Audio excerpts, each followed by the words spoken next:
नमस्कार दोस्तों, स्वागत है आपका आपके अपने YouTube चैनल नोबल IITN पे। इस वीडियो में हम डिस्कस करने वाले हैं यूरोपियन कंपनीज़, मतलब यूरोपियन पावर्स जो इंडिया में आई थी। बेसिकली उनका जो एम था वो था ट्रेडिंग।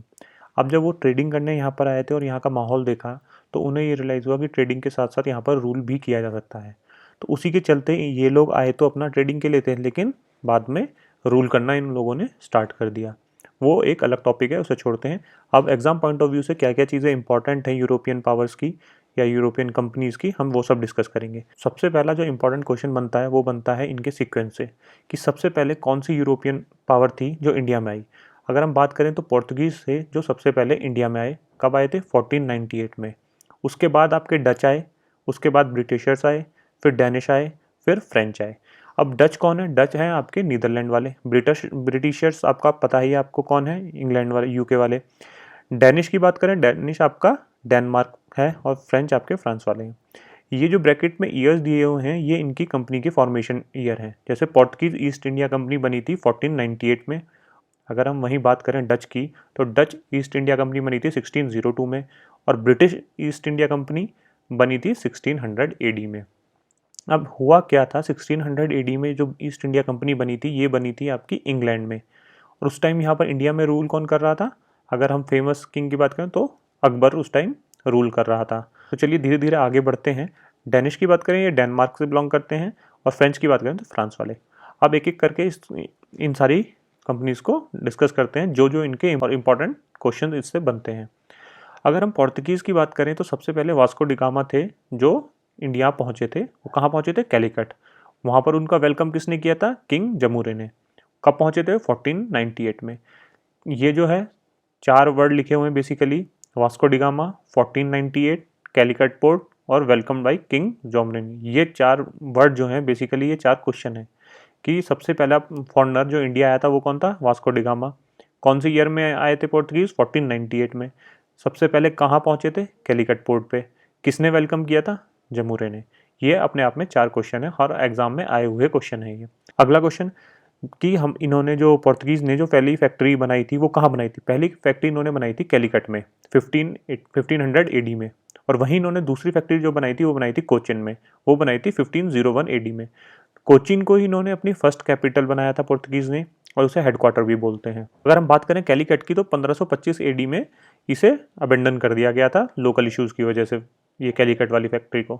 पोर्तुगीज जो थे आपको मैं बता ही चुका हूँ 1498 में इस्टेब्लिश हुई पोर्तुगीज ईस्ट इंडिया कंपनी। अगर हम बात करें गवर्नर, जब यहाँ पर पोर्तुगीज कंपनी डेवलप हुई तो गवर्नर भी ये रखेंगे। तो इनके जो पहले गवर्नर थे उनका नाम था फ्रांसिस्को डी अल्मेडा। इनकी तरफ से जो याद करने वाली चीज़ है, अल्मेडा की इन्होंने किया था introduce policy of blue water. Question बनता है पॉलिसी ऑफ ब्लू वाटर किसने इंट्रोड्यूस करी थी? वो करी थी फ्रांसिस्को डी अल्मेडा ने। सेकंड कैपिटल जो इन्होंने बनाई थी वो बनाई थी गोवा। गोवा कहाँ से आया रोल में? 1510 में जो इनके सेकंड गवर्नर थे अल्फेंजो डी अल्बिकर, उन्होंने गोवा को कैप्चर किया था। किससे? रूलर ऑफ बीजापुर से। 1510 में अल्फेंसो डी अल्बेकर थे, उन्होंने एक पॉलिसी अपनाई कि भाई अब हम करते हैं एक्सपेंशन, जिसे बोला जाता है पॉलिसी ऑफ इम्पेरियलिज्म। उसके बाद इन्होंने सेकंड कैपिटल जो बनाई वो बनाई गोवा। फिर उसके बाद क्या क्या चीज़ें इंपॉर्टेंट हो जाती हैं पोर्तुगीज़ से? पोर्तुगीज़ अपने साथ क्या क्या लाए थे? सबसे इंपॉर्टेंट चीज़ें हैं, पीपीटी लाए थे। पीपीटी क्या है? Printing press, potato, tobacco. इन तीन से बहुत बार क्वेश्चन बनता है कि प्रिंटिंग प्रेस का कॉन्सेप्ट कौन लेके आए थे? लेके आए थे पोर्तुगीज़। पोटैटो कौन लेके आए थे? पोर्तुगीज़। और टोबैको कौन लेके आए थे? उससे पहले हमारे कंट्री में टोबैको नहीं था, टोबैको लेके आए थे पोर्तुगीज़। अब थोड़ा इंडिपेंडेंस के बाद वाले जो दो तीन क्वेश्चन इससे इंपॉर्टेंट हैं कि गोवा को जब हमने फ्री कराया पोर्तुगीज़ से, वो कब कराया? गोवा को हमने फ्री कराया 1961 में। कौन सा ऑपरेशन था? ऑपरेशन का नाम था ऑपरेशन विजय। अगर हम बात करें गोवा को स्टेटहुड का दर्जा कब मिला? वो मिला 1987 में। कौन सा स्टेट बना Goa? 25th state of India. अगर हम देखें तो पोर्तुगीज से रिलेटेड ये क्वेश्चन है जो आपको एग्जाम में देखने को मिलते हैं। इसके बाद आपको क्वेश्चन नहीं मिलेगा। दोनों गवर्नर के आप नाम याद रखिएगा, ये दोनों इंपॉर्टेंट हैं। दोनों ने क्या क्या इंट्रोड्यूस किया है वो इंपॉर्टेंट है। किसने गोवा को कैप्चर किया था और किससे किया था? बीजापुर रूलर से किया था। ठीक है, वो इंपॉर्टेंट है। गोवा आपकी सेकंड कैपिटल थी, फर्स्ट कैपिटल नहीं थी ये पोर्तुगीज़ की। पोर्तुगीज़ की फर्स्ट कैपिटल थी कोची। पहली फैक्ट्री थी कैलीकट। वास्को डी गामा कहाँ आए थे? कैलीकट में। उसके बाद हम अगला बढ़ते हैं। अगले थे हमारे डच। अगर हम बात करें डच की तो डच से आपको दो चीज़ें याद रखनी है जो आपके ये डच थे, जिन्हें हम नीदरलैंड नाम से जानते हैं, वो उनकी कंपनी की जो फॉर्मेशन हुई थी वो हुई थी 1602 में। पहली फैक्ट्री कहाँ सेटअप करी थी? मसूलीपट्टनम, जो आज की डेट में आंध्र प्रदेश में है। अब बात करें ब्रिटिश ईस्ट इंडिया कंपनी, इसके बारे में तो आप स्ट्रगल टाइम से ही पूरा पढ़ते हैं, लेकिन जो ब्रिटिश मतलब जो यूरोपियन पावर से रिलेटेड बिल्कुल इंपॉर्टेंट चीज़ें जो इनिशियल टाइम में थी वो बता देता हूँ।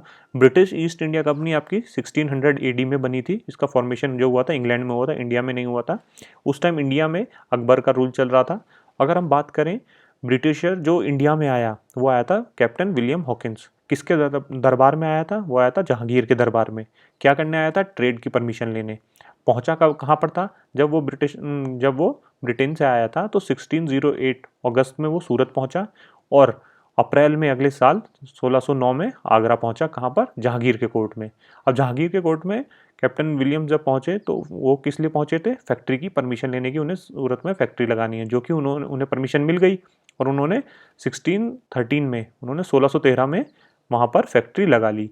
एक इंपॉर्टेंट क्वेश्चन बनता है कि जहांगीर ने इंग्लिश खान का टाइटल किसे दिया था? जहांगीर ने इंग्लिश खान का टाइटल दिया था कैप्टन विलियम हॉकिंस को।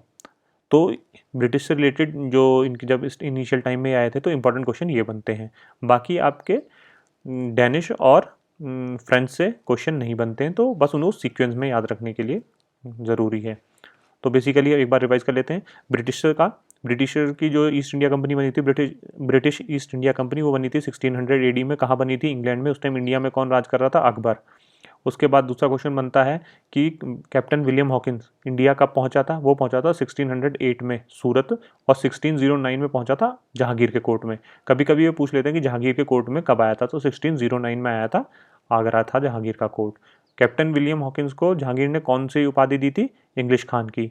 उन्होंने पहली फैक्ट्री कहाँ सेटअप करी थी? सूरत में। कौन से ईयर में करी थी? 1613 में। ये सारे के सारे पॉइंट जो जो मैंने इसमें लिखे हुए हैं वो इंपॉर्टेंट है, इसे आपको याद रखना है। बहुत छोटा टॉपिक है, फ्री के मार्क्स देके जाता है जब भी एग्जाम में आता है। तो जो छोटे छोटे टॉपिक्स हैं वो आपको इग्नोर बिल्कुल नहीं करने हैं। चीज़ों को बार बार रिवाइज करते रहिए। जीके कुछ भी टफ नहीं है अगर आप रिवीजन कर रहे हैं। अगर आप रिवाइज नहीं करेंगे तो ये 60 70 80 90 टॉपिक जो हैं ये आपको बहुत पहाड़ से लगने लगेंगे। जब जीके में रैंडमली क्वेश्चन आते हैं तो आप लोग घबरा जाते हैं कि यार ये टॉपिक कहाँ से आ गया। जीके में भी टॉपिक्स फिक्स हैं, ऐसा नहीं है कि रैंडमली कोई भी कुछ भी मुंह उठा के आपसे पूछ लेता है। जीके में भी टॉपिक्स फिक्स हैं। अब आपने अगर यूरोपियन पावर नहीं पढ़ा और पोर्तुगीज से क्वेश्चन आ गया, आप सोचोगे यार कहीं से ही पूछ लेते, मैं कहाँ से पढ़ूँ। ये सारे टॉपिक हैं आपके, तो आपको टॉपिक वाइज टॉपिक इंपॉर्टेंट चीज़ें सारी पढ़नी है। आपके एग्जाम में इससे बाहर कहीं क्वेश्चन नहीं आना है। कहने को 2-1.5 पेज का टॉपिक है, और ये आपको मुश्किल से 3 से 4 मिनट में रिवाइज भी हो जाएगा, और आपको फ्री का नंबर दे जाएगा जब भी ये एग्जाम में आएगा। बहुत सारे लोग इसे इग्नोर कर देंगे और वो वहीं पर 1 नंबर लूज़ करेंगे। बहुत ईजी टॉपिक है, डेफिनेटली इसे आप रिवाइज ज़रूर करिएगा। Thank you.